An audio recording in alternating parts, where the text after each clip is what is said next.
Hello बच्चों, चलिए प्रश्न को पढ़ते हैं। किसी पिंड अर्थात वस्तु के चिकने क्षैतिज पृष्ठ सतह पर दोलनों के समीकरण को x बराबर a cos ओमेगा t द्वारा निरूपित किया जाता है, जहां x t समय पर विस्थापन, ओमेगा दोलनों की आवृत्ति। तो t के साथ a अर्थात त्वरण के विचलन अर्थात परिवर्तन को कौन सा ग्राफ या फिर आरेख सही रूप में दर्शाता है। दिए गए विकल्प में बच्चों ए, बी, सी और डी हमें बताना है कि कौन सा ग्राफ समय के साथ त्वरण के विचलन अर्थात परिवर्तन को प्रदर्शित करता है। तो चलिए बच्चों, सबसे पहले हम लिख लेते हैं मूल अवधारणा। मूल अवधारणा जिस पर कि यह प्रश्न आधारित है, यह प्रश्न आधारित है सरल आवर्त गति पर। सरल आवर्त गति। तो चलिए बच्चों, पहले हम समझ लेंगे कि क्या होती है सरल आवर्त गति। बच्चों, सरल आवर्त गति एक ऐसी आवर्ती गति है जिसमें कि कण एक निश्चित बिंदु के, जिसे कि हम नाम दे सकते हैं माध्य स्थिति का, एक निश्चित बिंदु के आगे पीछे एक सरल रेखा में कुछ इस प्रकार से दोलन गति करता है कि किसी भी क्षण कण पर लगने वाला बल उसकी माध्य स्थिति से विस्थापन के समानुपाती, परंतु उसके विपरीत अर्थात सदैव माध्य स्थिति की ओर उस पर बल लगता है। तो बच्चों, इस प्रकार की आवर्ती दोलन गति को हम सरल आवर्त गति कहते हैं। और इसमें क्या खास बात है बच्चों? खास बात यह है कि किसी भी क्षण पर कण पे जो बल लग रहा होता है वह विस्थापन के समानुपाती होता है और सदैव उसके विपरीत सदैव माध्य स्थिति की ओर होता है। बच्चों, हम जानते हैं कि सरल आवर्त गति का सामान्य जो समीकरण है x बराबर a cos ओमेगा t होता है।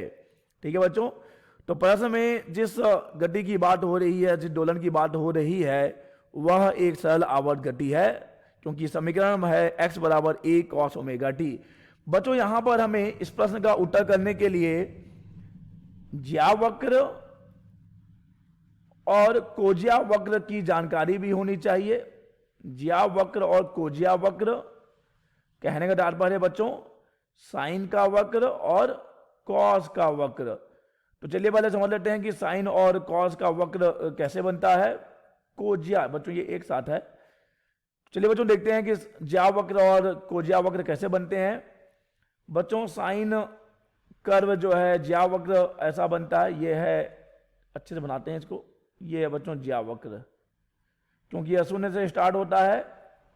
और अगर हम बात करें कोजिया वक्र की, तो बच्चों यह एक से अर्थात अधिकतम से स्टार्ट होगा। तो बच्चों ये है कोजिया वक्र, कोजिया वक्र।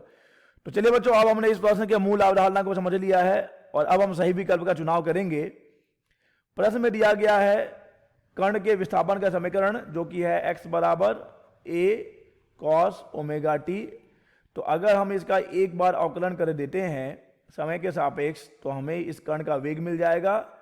तो dx बटे dt, a तो बाहर आ जाएगा और cos का अवकलन हो जाएगा साइन, तो साइन ओमेगा t, और इस चर के साथ एक अचर है तो उसका भी हमें गुणा करना पड़ेगा। अब अगर हमको बच्चों त्वरण चाहिए तो हम वेग का एक बार अवकलन कर देंगे, या हम कह सकते हैं कि विस्थापन का दो बार अवकलन कर देंगे। तो देखिए a हो जाएगा, ये ओमेगा का वर्ग हो जाएगा, क्योंकि यहाँ पर जब हम साइन का अवकलन करेंगे तो साइन का अवकलन हो जाएगा माइनस कॉस, और इस t के साथ एक ओमेगा है जो कि अचर है, तो उसका हम गुना भी करेंगे। तो बच्चों ये आ गया a माइनस a ओमेगा का वर्ग कॉस ओमेगा t। और बच्चों हम देख सकते हैं कि यहाँ पे जो त्वरण है वह कोजिया का फलन है, और कोजिया वक्र जो बनता है, यानी कॉस का जो वक्र बनता है बच्चों हमने देखा था कैसे बनता है। लेकिन बच्चों हम देख सकते हैं कि यहाँ पर सामने में माइनस यानी कि ऋण भी लगा हुआ है, तो इसका उल्टा हो जाएगा। उल्टा होगा मतलब बच्चों यह वक्र कैसा बनेगा, क्योंकि ऋण चिन्ह लग गया है, तो ऋण चिन्ह लगने से ये कुछ ऐसा हो जाएगा। ठीक है बच्चों, तो देखिए हमारा कौन सा विकल्प सही है। हमारा सी विकल्प सही है। तो बच्चों इस प्रश्न का सही विकल्प हो जाएगा सी। आशा करते हैं बच्चों आपको यह प्रश्न समझ आया होगा। धन्यवाद।